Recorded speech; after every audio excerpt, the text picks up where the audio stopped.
지혜 있는 사람이 되어야 합니다. 지혜 있는 사람이 되어야 합니다. 라는 제목으로 하나님 말씀을 전하겠습니다. 우리가 살고 있는 이 세상은 안전하기보다는 오히려 사건과 또 사고가 많이 있는 곳입니다.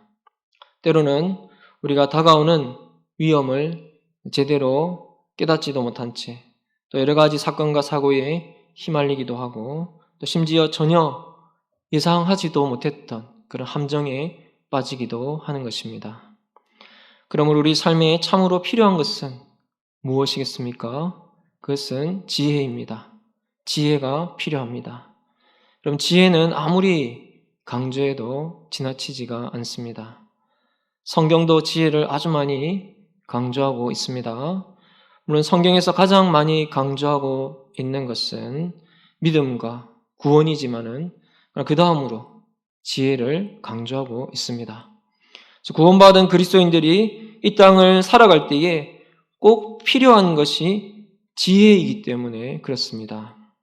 그래서 성경은 특별히 잠언과 전도서를 통해서 지혜에 대해서 집중적으로 말씀하고 있고 또 그 외에도 신구약 성경 66권의 그 대부분의 책들이 지혜를 강조하고 있습니다. 성경에서 대표적인 하나님의 사람 모세는 우리 연수가 70이요 강건하면 80이라고 그렇게 말하면서 우리의 인생이 매우 짧고 화살같이 신속하게 날아가기 때문에 우리 날 계수함을 가르치사 지혜의 마음을 얻게 해달라고 그렇게 기도했습니다. 마찬가지로 여러분 사도 바울은 마지막 때를 살아가는 성도들에게 지혜롭게 살 것을 부탁하고 있습니다. 사랑하는 여러분, 말씀을 시작하면서 여러분 모두가 다 지혜로운 그리스도인 또 지혜로운 성도인들이 될 수 있기를 축복합니다. 첫 번째는 세월을 아껴야 합니다. 15절 16절 말씀 보시면은 그런즉 너희가 어떻게 행할지를 자세히 주의하여 지혜 없는 자 같이 하지 말고 오직 지혜 있는 자 같이 하여 세월을 아끼라 때가 악하니라. 여기에 세월은 헬라어로 카이론이라고 합니다. 중요한 시기, 손살같이 지나가 버리는 특별한 기회를 뜻합니다. 그리고 아끼라는 말은 시장에서 물건을 구입할 때에 돈을 주고 또 물건을 그렇게 사서 내 것으로 만드는 것처럼 그 인생의 기회를 사라. 인생의 기회를 포착하라. 모든 기회를 내 것으로 만들어라. 그런 뜻이 있습니다.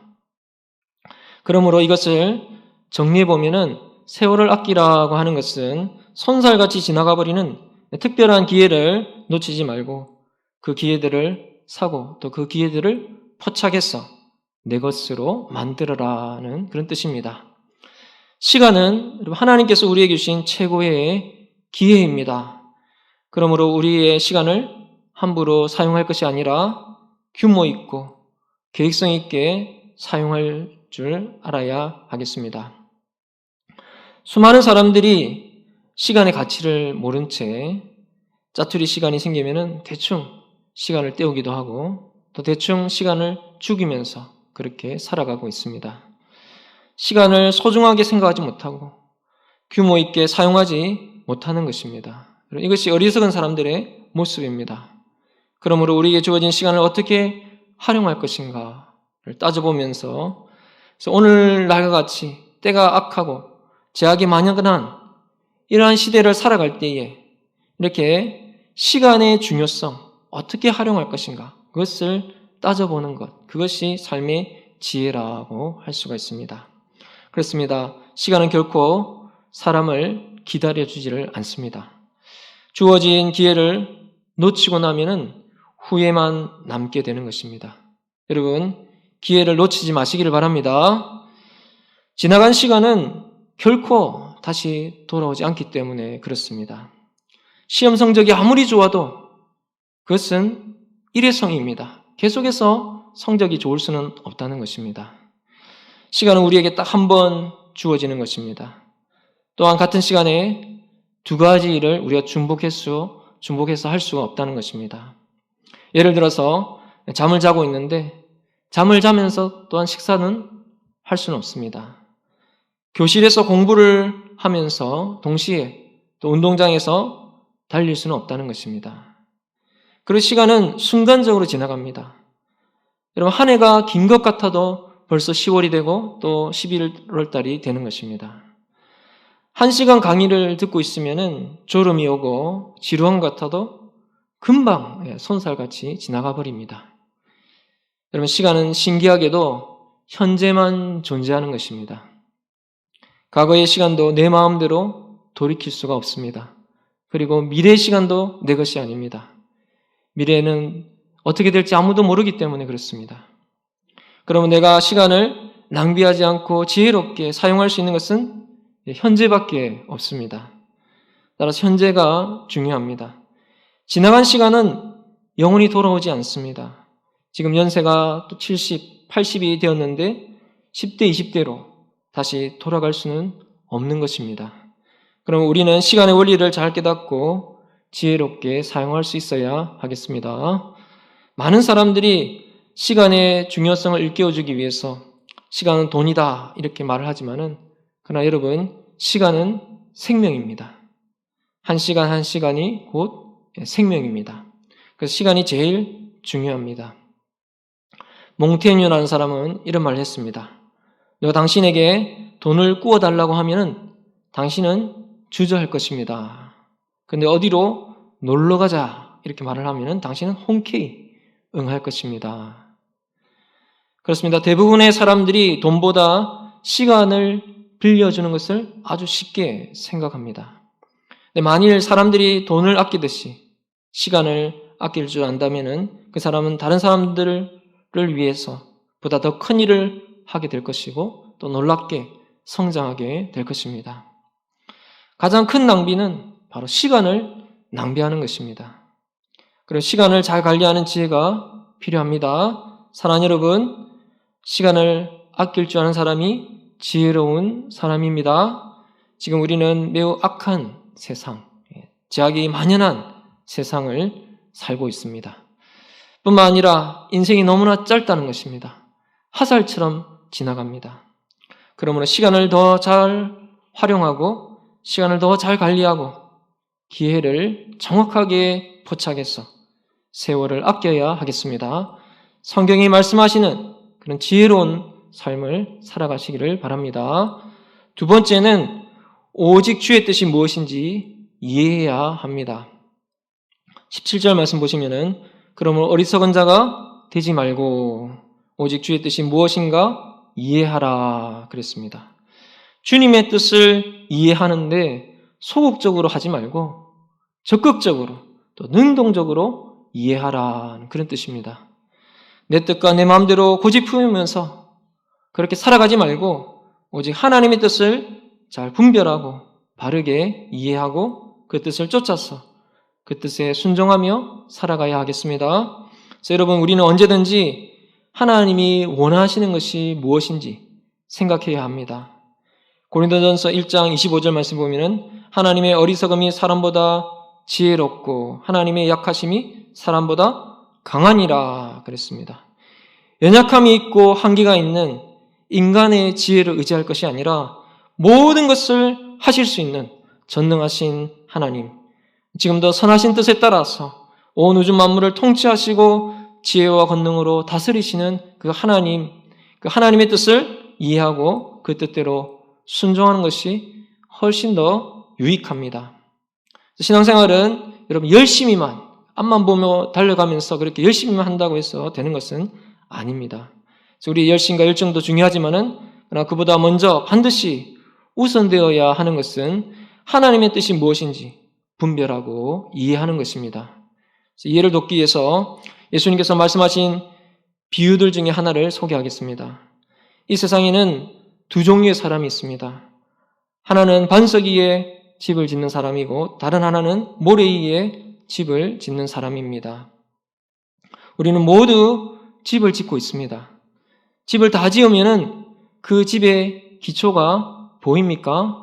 보이지 않는다는 것입니다. 그런데 그 기초가 보이는 날이 오게 됩니다.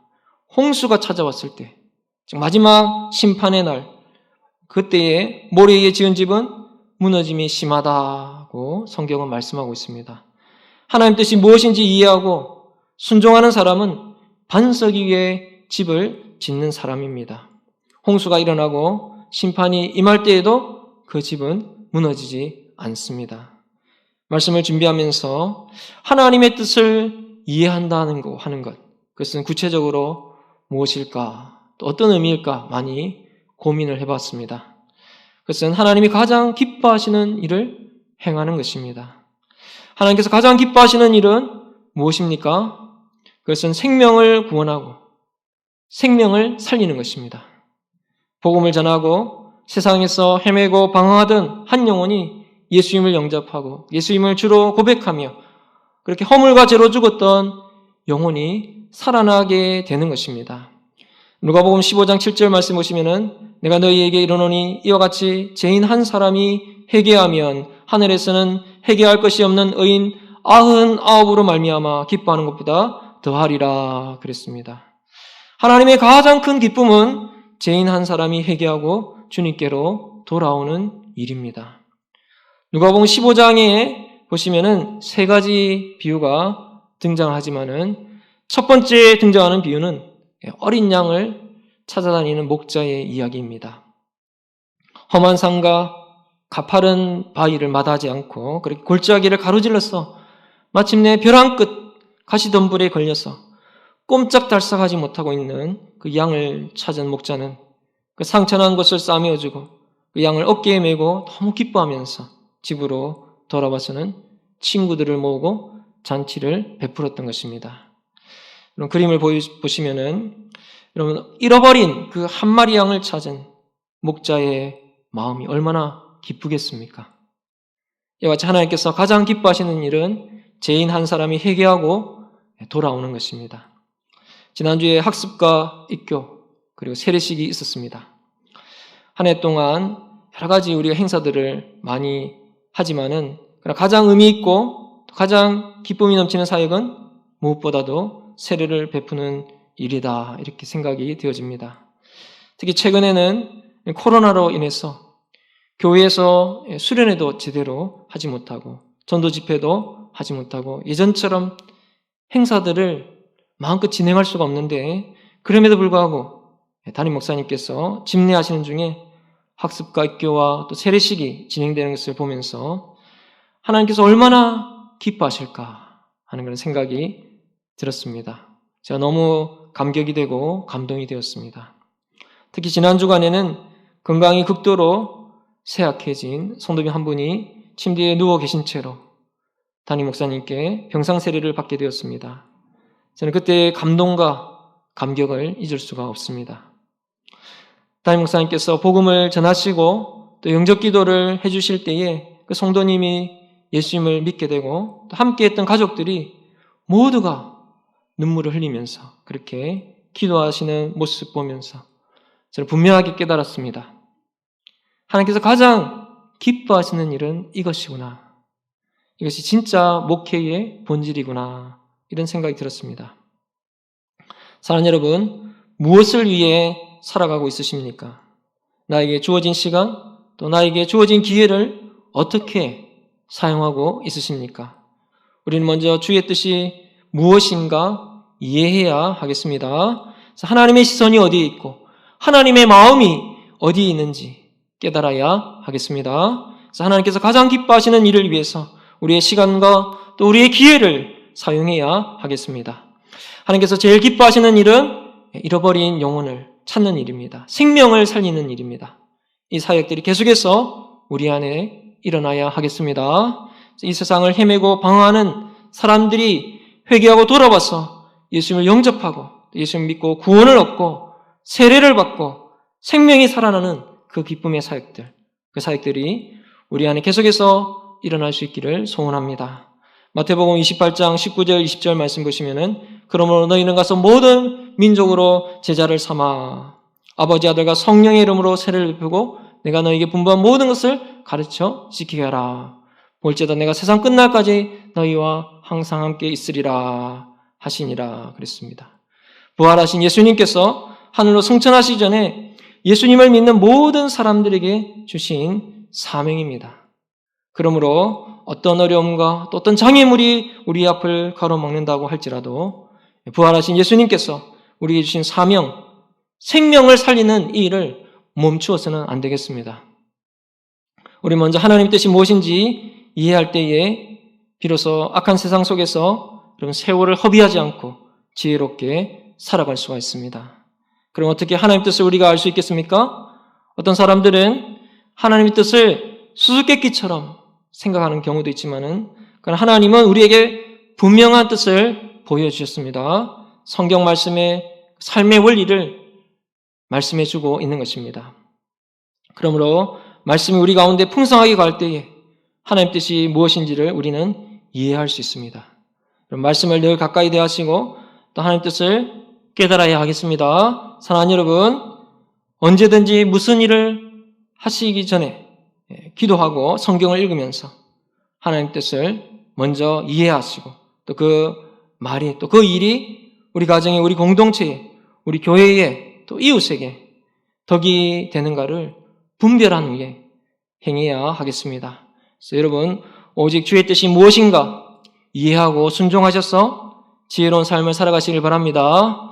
세 번째로 오직 성령의 충만을 받아야 합니다. 18절 말씀 보시면은 술 취하지 말라 이는 방탕한 것이니 오직 성령으로 충만함을 받으라 그랬습니다. 성령으로 충만함을 받으라. 여러분, 이 명령은요, 현재형이라는 것입니다. 현재 명령형입니다. 그래서 에베소서 4장 30절 말씀 보면은 성령을 근심하게 하지 말라. 이 말씀도 현재 명령형입니다. 그러므로 성령 충만은 과거가 아니고 지금이 중요하다는 것입니다. 과거에 나도 성령 충만했어. 이렇게 말하는 것이 아니고 지금 성령 충만해야 하는 것입니다.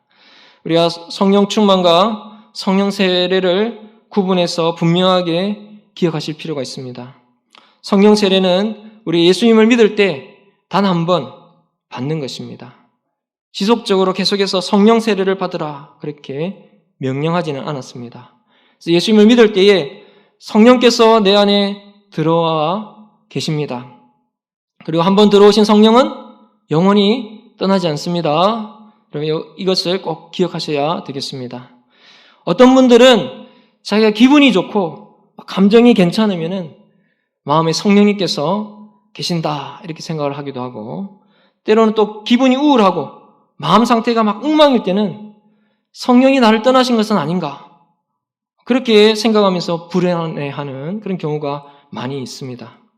그러나 여러분의 기분이나 상태에 상관없이 예수님을 믿으시면은 성령님이 우리 안에 내주하시고 또 영원히 떠나지 않으신 것을 믿으시기를 바랍니다. 그래서 이것이 성령의 인치심입니다.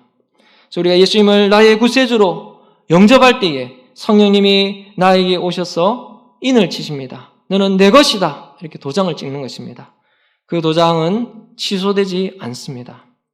근데 오늘 본문의 성령 충만은 현재 명령형이기 때문에 과거에 성령 충만 받은 그것으로만 만족해서는 안 된다는 것입니다. 매일매일 계속해서 지금 성령 충만을 받아야 합니다. 그러면 사랑하는 여러분, 무엇보다 중요한 것은 지금 내가 성령으로 충만한가 이것을 점검하시고, 만약 성령으로 충만하지 못하다면은 이를 가장 우선순위에 놓고 성령 충만을 위해서 기도해야 하겠습니다. 이렇게 우리가 성령으로 충만함을 받고 또 성령님께 다스림을 받고 통치함을 받고 예수님의 말씀대로 살아가게 되면은 어떤 결과가 나타나게 되는가 하면은 시와 찬송과 신령한 노래로 서로 화답하게 되는 것입니다. 19절 말씀 보시면은 시와 찬송과 신령한 노래들로 서로 화답하며 너희의 마음으로 주께 노래하며 찬송하며 그랬습니다. 이것을 여러분 다 같이 모여서 찬송하게 된다 이렇게 해석하기도 하지만은, 그러나 영적인 이야기를 하고 하나님을 찬양하는 말들을 하게 된다 그렇게 신학자들이 대부분 많이 해석을 합니다. 그래서 교회 안에 있고 성도들만 만난다고 해서 모두 올바른 교제다 이렇게 말은 할 수는 없다는 것입니다. 만나기만 하면은 늘 험담하고 누군가를 비난하는 그런 이야기만 하다가 돌아오게 되면은 그것은 성령 충만한 것이 아닙니다. 그렇다고 해서 성경에 관한 이야기만 해야 되는 것이냐? 그것은 아니다는 것입니다. 우리의 일상생활 또 삶을 나누지만은 그러나 그 밑바탕에 내가 만난 하나님을 이야기가 녹아져 있어야 한다는 것입니다. 어떻게 하면 내게 임한 그 은혜가 이웃에게 흘러가게 할 것인가? 그것을 생각하면서 낙심하고 힘들어하는 분들을 어떻게 위로해 줄 것인가? 기도하면서 대화를 하는 것입니다. 뿐만 아니라 성령 충만한 사람은 하나님을 향한 찬송이 넘치고 감사가 넘치고 또 서로에게 성도들에게 또 복종하는 그런 마음이 생기게 되는 것입니다. 21절 말씀을 보시면은 범사에 우리 주 예수 그리스도의 이름으로 항상 아버지 하나님께 감사하며 그리스도를 경외함으로 어떻게 합니까? 피차 복종하라 그랬습니다. 성령 충만하면은 상대방의 의견을 존중하게 되고 진리가 아닌 것은 서로 양보하게 되는 것입니다. 사소한 일로 따지지 않고 싸우지 않습니다. 여러분 이것이 성령 충만의 증거입니다. 우리는 늘 성령 충만하면은 병 고치는 은사 그리고 능력을 행하고 방언을 하고 이런 대단한 어떤 그런 것들을 생각하지만은 성경은 하나님께 감사를 드리며 그리스도를 경외함으로 피차 복종하게 된다고 말씀하고 있습니다. 그러면 내가 성령 충만한지 알고 싶으시다면은 오늘 본문의 19절에서 21절의 말씀이 실제로 내 삶에 나타나고 있는가 그것을 점검해 보시면 되겠습니다. 시와 찬송과 신령한 노래들로 서로 화답하고 있는지 또 마음속에 늘 찬양이 흐르고 있는지 어떤 일을 만나도 예수님의 주권을 인정하면서 감사할 수 있는지 피차 서로 복종할 수 있는지 이것이 진짜 성령 충만인 것입니다. 사랑하는 성도 여러분 말씀을 정리하겠습니다. 지혜 있는 사람은 세월을 아낍니다. 지혜 있는 사람은 적극적으로 주의 뜻이 무엇인지 이해합니다. 지혜 있는 사람은 오직 성령으로 충만함을 받습니다. 시와 찬송과 신령한 노래들로 서로 화답하고 하나님을 늘 찬양하며 범사에 감사를 드리고 교회 안에서 서로를 향해서 서로 복종하는 삶을 살아가게 되는 것입니다. 오늘 이 시간 손살같이 날아가는 이 시대에 때가 악한 이 시대에 지혜로운 삶을 살고 또 하나님의 뜻에 순종하며 성령 충만하여서 하나님께 영광을 돌리며 그렇게 살아가기를 다짐하시는 기하복된 성도님들 다 되시기를 주님의 이름으로 축원합니다.